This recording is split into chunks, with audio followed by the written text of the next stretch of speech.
Hi, welcome to Seafood Support. I'm your host Sharon. Today we're talking about fresh versus funky.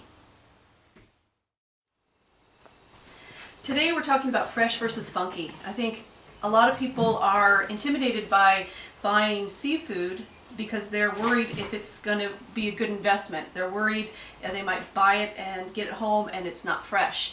And nobody wants to eat fish that smells funky or tastes funky. So I went to the grocery store fish market and just brought some samples to show you. Starting off with whitefish.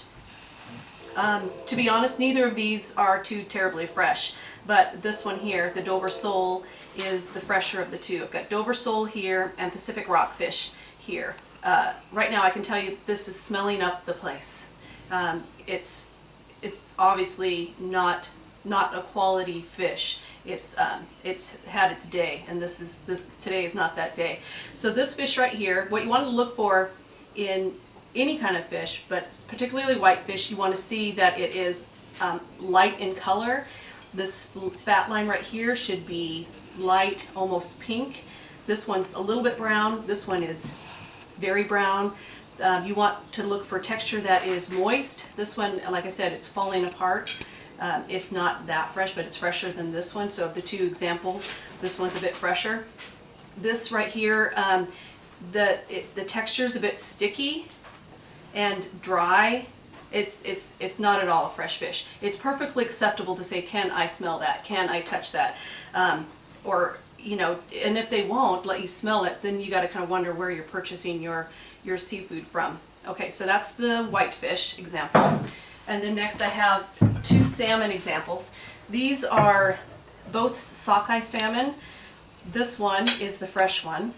You can tell it's a lot more shiny. The texture is far more firm. This one is sort of spongy, dried out, breaking apart. Definitely not fresh. The other example I want to show you is this particular section of the fish has the belly attached. When seafood places have a salmon that's starting to spoil, this part of the belly will turn yellow and smell sour.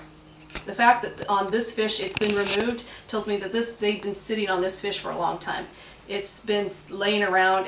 First the belly turned yellow, so they cut that off.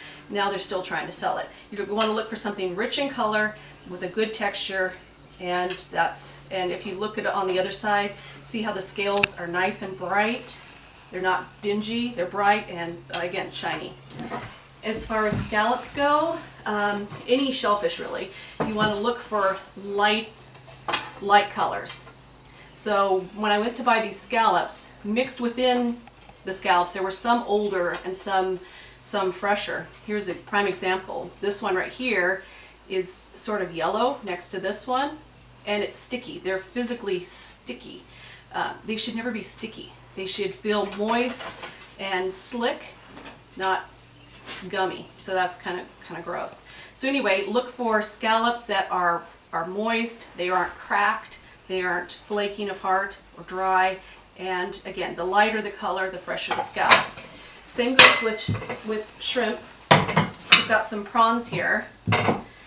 What you're looking for in shellfish like shrimp or lobster, that sort of thing, is a light color. See how moist this is? And it's white. That means that's a very fresh shrimp. And the same with these. They're very, very light. When they start to get old, right here around the feet, it turns black, and the meat itself turns sort of brown or pink and dried up. Just avoid it. That's not a good investment for you. So anyway, just a few tips for seafood support. Thank you. This has been Seafood Support with your host Sharon. And be sure to like and subscribe to my channel and comment and email me below if you have questions about this episode or ideas for future ones. Thank you.